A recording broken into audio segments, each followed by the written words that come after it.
목요일 아침 묵상 역대상 7장 1절에서 8장 40절 약한 나로 강하게라는 제목을 가지고 말씀을 살펴보도록 하겠습니다. 지금 이제 바벨론 포로에서 돌아온 이스라엘 백성들에게 이제 사관들이 이스라엘 역사를 기록해서 전해주어서 무너진 성벽과 무너진 도시를 재건하는데 이 말씀을 주고 있다고 그랬죠. 그게 역대기가 쓴 목적이에요. 그런데 이제 족보를 통해서 할 수 있는 메시지가 두 가지라고 그랬죠.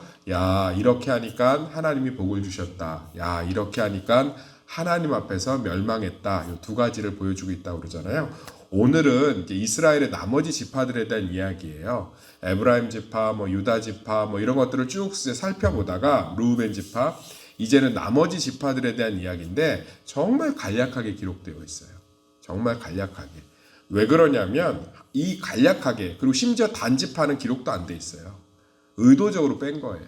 이걸 통해서 무언가를 깨닫기를 원하는 거예요. 그게 뭐냐면 그러니까 하나님 앞에서 우상 숭배하고 넘어지고 부족해도 신앙적으로 무언가를 한 지파들은 그것들이 기록이 되어 있습니다. 그런데 그냥 이 땅에서 먹고 살기만 했던 지파들은 아주 간략하게 기록되어 있어요. 또 단지파는 사사기 18절에 보면 정말 하나님이 기뻐하지 않는 방법으로 제사장을 세우고 하나님이 기뻐하지 않는 방법들로 살아서 결국은 스스로가 멸절되지 않습니까? 그래서 메시지가 주는 게 명확해요. 이 땅에 우리는 먹고 살기 위해서 그리고 무언가 우리의 이익과 유익을 위해서 사는 것이 아니라 하나님을 위해서 살 때 우리의 이 땅의 삶에 하나님의 기록할 것들이 많다는 거예요. 사랑하는 성도님들, 신앙생활은 적극적으로 해야 되는 줄 믿습니다. 많은 분들이 자기에게 유익이 되는 것들은 굉장히 적극적으로 하는데 요즘 예수를 믿는 우리들, 성도들의 모습은 신앙생활은 조금 소극적으로 하는 것 같아요. 왜냐하면 너무 바빠서. 그래서 케빈 드 영이라는 차세대 미국 목사님이 쓴 너무 미친 듯이 바쁜, 조금 미친 듯이라는 표현이 안 좋아서 너무나도 바쁜이라는 책으로 이제 다시 번역이 됐는데 그 책을 읽어보면 굉장히 좋아요. 사단은 우리를 너무나 바쁘게 해서 하나님과 이웃에 대해서 가족에 대해서 생각하지 않게끔 만든다는 거예요. 그래서 바쁜 게 죄라는 거예요. 그러니까 나머지 지파들은 먹고 사는 거에 바빠서 하나님을 위한 시간들을 갖지를 않았어요. 실수하고 넘어져도 회복하는 시간도 갖고 정말 하나님 앞에 하나님이 주신 명령도 따르고 또 좌충우돌 하지만 하나님 앞에 회개도 하고 이런 것들이 나머지 지파들은 있어서 기록이 되어 있고 그 후손들을 하나님이 축복하는데 다른 지파들은요 그런 것들이 없어요. 그러니까 먹고 살기만 한 거예요. 그래서 기록되어 있지 않아요. 어제 지지난주에 청년들 직장인 성경 공부를 하면서 우리가 배웠어요. 사랑하는 성도님들, 예배 드릴 수 없을 만큼 바쁘면 삶에 문제가 생기기 시작합니다. 왜냐하면 사람은 예배를 드리며 하나님과 교제하며 안식하도록 창조받은 줄 믿습니다. 근데 사람의 창조는 기계로 창조한 게 아니에요. 하나님은 사람을 반드시 한 번은 쉬게끔 창조하신 줄 믿습니다.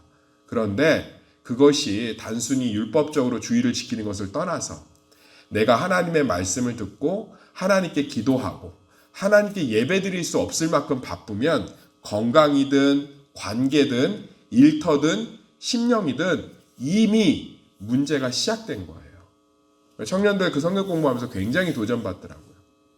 그러니까 우리 가운데 하나님이 안식을 주신 이유가 뭐냐면 너희들이 하나님이 아니라는 거예요. 그게 선악과예요. 너희들이 하나님이 아니라는 거예요. 반드시 쉬어야 되고 하나님께 나와 충전받아야 되는 인간이라는 거예요. 사람은 에너지가 영원하지 않습니다. 우리가 쉬지 않고 하나님을 생각하고 예배드리고 기도할 수 없을 만큼 바쁘다는 건 미래의 내 건강을 땡겨 쓰는 거예요. 미래의 내 마음의 평안함을 땡겨 쓰는 거예요. 미래의 노후의 가족들과 서로 사랑하며 신뢰할 수 있는 관계를 땡겨 쓰는 거예요. 그래서 나중에는 누릴 게 없어요. 제가 너무 안타까워요. 사랑하는 성도님들, 조금 돈을 적게 벌어도 우리 굶어 죽지 않습니다. 우리 조금 더 힘들어도 하나님 앞에 예배드리고 기도할 수 없을 만큼 바쁘면 반드시 멈추시기를 소망합니다. 그래야 더 하나님이 주시는 은혜를 누릴 수 있어요. 그래서 탈무드에 보면 이런 예화가 잘 나와 있어요. 노인하고 청년이 나무베기 경쟁을 했대요. 그런데 노인은 틈틈이 쉬었어요. 청년은 열심히 쉬지 않고 나무를 베었습니다. 나중에 나무를 벤 것들을 비교해 보니까 노인이 훨씬 많은 거예요. 청년이 물었습니다. 아니 어르신, 어떻게 저는 쉬지 않고 일했는데 매번 쉰 노인보다 제가 나무가 적습니까? 그랬더니 노인이 대답했어요. 나는 쉬는 동안에 도끼를 갈았다네. 사랑하는 성도님들, 사람은 자기의 한계와 능력을 잘 몰라요. 그걸 무지라고도 하고 성경은 타락이라고 합니다. 사람이 죄로 타락해서 자기가 신인 줄 알아요. 하나님인 줄 알아요. 그래서 언제든지 일을 하면 평생 일할 수 있고 계속 돈 벌 수 있고 뭔가 계속 할 수 있는 영원한, 하나님은 졸지 않고 쉬지 않는 분인 줄 믿습니다. 그런 존재라고 착각해요. 그렇지 않아요. 사람은 반드시 하나님 앞에 충전해야 되는 줄 믿습니다. 그러니까 오늘 이 지파들 마찬가지예요. 하나님에 대한 것들이 없어요. 그냥 열심히 땅 갈고 먹고 살고, 그러니까 기록이 적어요. 그래서 창피하라고, 이렇게 살면 안 된다고 무엇을 넣어냈냐면 슬로브앗의 딸들 이야기를 넣어놨어요. 15절. 미갈은 홀빔과 술빔의 누이 마아가라 하는 이에게 장가들었더라. 므낫사의 둘째 아들의 이름은 슬로브앗이니 슬로브앗은 딸들만 낳았으며. 슬로브앗의 딸의 이야기 잘 알죠? 딸들은 상속권이 없어요. 지금도 우리나라 아들하고 딸 동일하게 상속받는 거 법률 통과된 지 얼마 안 되잖아요. 그죠? 아들이 훨씬 더 많이 가져갔어요. 그런데 이 슬로브앗의 딸들이 남편들이 다 죽고 없어요.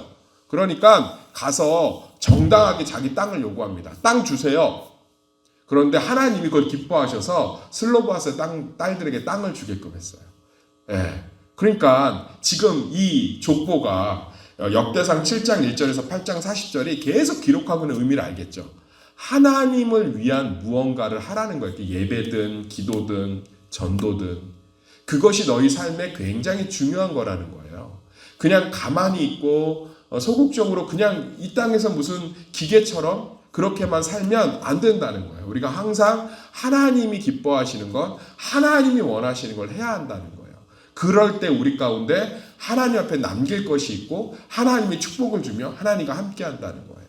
사랑하는 성도님들, 이스라엘 백성들이 출애굽 광야 40년 생활 동안 하나님께 원망불평했던 게 뭔지 아세요?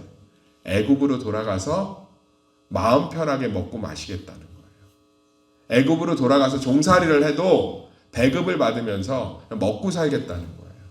싫다는 거예요. 광야에서 믿음 훈련하고 광야에서 만나 매출하기로 40년을 버티고 광야에서 준비해서 가나안 땅 들어가는 거 싫다는 거예요. 우리는 종이 되어도 좋으니 편안하게 살겠다는 거예요. 가만히 있고 싶다는 거예요. 그게 이스라엘 백성들의 불평이었어요. 그래서 가나안 땅에 들어가지 못합니다. 사랑하는 성도님들, 작은 거라도 하셔야 돼요. 성경 통독도 하시고요. 자꾸 하셔야 돼요. 왜냐하면 안 그러면 노년에 머리도 점점 굳고요. 그렇습니다. 그런데 정말 성경도 읽으시고 말씀도 열심히 들으시고 기도도 하시고 체육대회도 오시고, 그리고 작은 것이라도 하나님 앞에서 같이 동참하고 하면 그 안에 하나님이 주신 축복과 열매들이 넘치는 줄 믿습니다. 그래서 예수님이 그랬잖아요. 이렇게 예수님의 영적인 눈으로 보니까 출소할 곡식이 많은데 뭐가 없다고 그러죠? 일꾼이 없다고 그러죠. 그러니까 예수님 눈에는 노다진 거예요. 옛날에 그 방성기 목사님이 그런 얘기를 해요. 이랜드 박성수 회장. 이랜드 지금도 잘 나갑니다. 이랜드 박성수 회장이 이태리를 같이 갔대요. 둘이 여행을 한다고. 그런데 새벽 4시, 5시면 그렇게 일어나서 밖에 나가서 하루 종일 있다가 오더래요.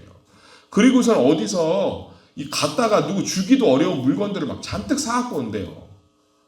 그 하루 동안 돌아다니면서. 그래서 물어봤대요. 아니 너는 좀 여행을 왔으면, 유럽 여행을 왔으면 구경도 하고 쉬지, 어떻게 그렇게 맨날 밖에 나갔다가 무슨 이상한 것만 한 꾸럼씩 사오냐. 그랬더니 그러더래요.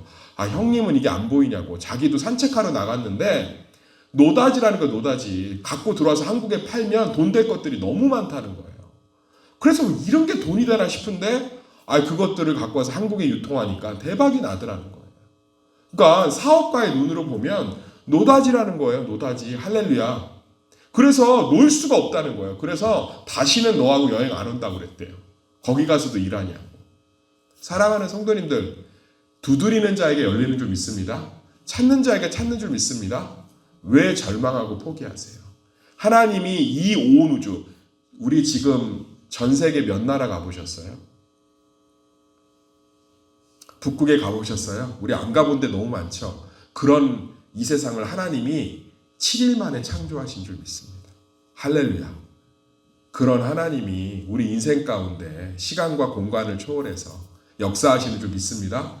그 하나님 앞에 왜 절망하세요? 그 하나님 앞에 왜 좋은 욕심을 부리지 않으세요? 자녀를 위해 기도하시길 소망합니다. 가정을 위해 기도하시길 소망합니다. 건강의 회복을 위해 기도하길 소망합니다. 일터의 축복을 놓고 기도하길 소망합니다. 하나님 앞에 날마다 두드리고 찾고 구하셔야 돼요. 천국은 침노하는 자의 것이에요. 침노가 뭐냐면 적극적으로 뺏는다는 거예요. 강탈하다는 뜻이에요. 천국은 침노하는 자의 것이에요. 지금 추수할 것이 휘둘러져 있는 줄 믿습니다. 네, 교회 성장 연구소 2014년 통계를 보면 지금도 불신자가 예수를 믿는 길은 순수한 전도를 통해서예요. 전도지 교회 가자 70%가. 제가 그 통계를 갖고 있어요. 그러니까는 우리는 요즘 전도해도 안 돼, 교회 안 해. 아니에요. 교회도요. 계속 전도하면 정말 지금 저희 교회 보세요. 계속 새 가족이 거의 한 주도 안 빼고 등록하잖아요. 할렐루야. 그게 뭐예요? 교회가 지금도 바른 하나님의 말씀을 전하고 예배에 집중하고 전도하면 끊임없이 보내주세요. 교회가 영남 북부교회 화재로 흘려보내고 대마교회로 흘려보내고 계속 등대교회로 흘려보내고 주사랑 선교회로 흘려보내고 미랄로 흘려보내고 장애인 선교단체로 흘려보내고 계속 흘려보내니까 하나님이 계속 꾸역꾸역 자기 양들을 보내시잖아요. 할렐루야. 지금도요 교회는 부흥할 수 있어요. 뭐 하면? 예배드리고 기도하고 사랑하고 선교하고 전도하면. 우리 눈엔 이제 교회가 아니요. 제 눈에는요. 추수할 곡식이 넘치는 줄 믿습니다. 우리 성도들 제가 기도하면 추수할 곡식이 넘쳐요. 오늘 다른 지파도 6지파거든요. 다 한 주씩밖에 기록이 안 돼 있어요. 그러니까 무슨 얘기냐면 이렇게 살지 말라는 거예요. 이렇게. 그런데 여자인데 슬로바스의 딸들은 지면을 할애해서 일부러 이야기를 기록하고 있습니다. 사랑하는 성도님들, 우리 적극적으로 신앙생활 합시다. 노다집니다. 추수할 곡식이 흐드러져 있습니다. 우리가 일꾼이 되어 낫을 들고 기도의 낫을 들고 예배의 낫을 들고 전도의 낫을 들고 열심히 추수해서 곡간을 채우시길 소망합니다. 목사님 이제 제가 이 나이에 그런 소리를 하는 게 아니에요. 하나님보다 나이 많으세요? 예수님보다 나이 많으세요? 아니잖아요. 우리 그분 앞에서 죽기까지 기도하고 죽기까지 예배드리면서 하나님이 주신 것들을 마음껏 누리시길 소망합니다. 제가 이렇게 청년들 수련회를 이끌어 보면 첫째 날, 둘째 날, 셋째 날은 고생해도 마지막 날 행복하고 좋으면 다 좋다고 기억해요. 사람의 심리가 그래요. 그래 안 그래요? 젊었을 때 고생은 뭐 한다고 그러죠? 사서도 한다고 그러죠? 사람이 노년에 나중에 시간이 지나서 행복하고 풍성한 것이 전의 고통을 다 상쇄합니다. 사랑하는 성도님들 지금 좀 힘들어도 우리 기도합시다. 지금 좀 힘들어도 믿음을 지킵시다. 지금 좀 힘들어도 하나님 앞에 적극적으로 신앙생활 하셔서 지금보다 하나님이 열리게 하시고 찾게 하시고 주시게 하는 것들을 풍성히 누르셔서 슬로바스의 딸들처럼 왜 우리도 분배해 주세요 라고 해서 어마어마한 땅을 분배받는 유일한 여자들이 되는 정말 축복을 누리시기를 소망합니다. 자녀에 대한 기도, 일터에 대한 기도, 삶에 대한 기도, 건강에 대한 기도 포기하지 마세요. 하나님 살아계셔서 이미 우리 삶 가운데 반드시 역사하시는 줄 믿습니다. 그 하나님에 대한 소망으로 굳건하게 적극적으로 신앙생활 하기를 예수의 이름으로 축원합니다.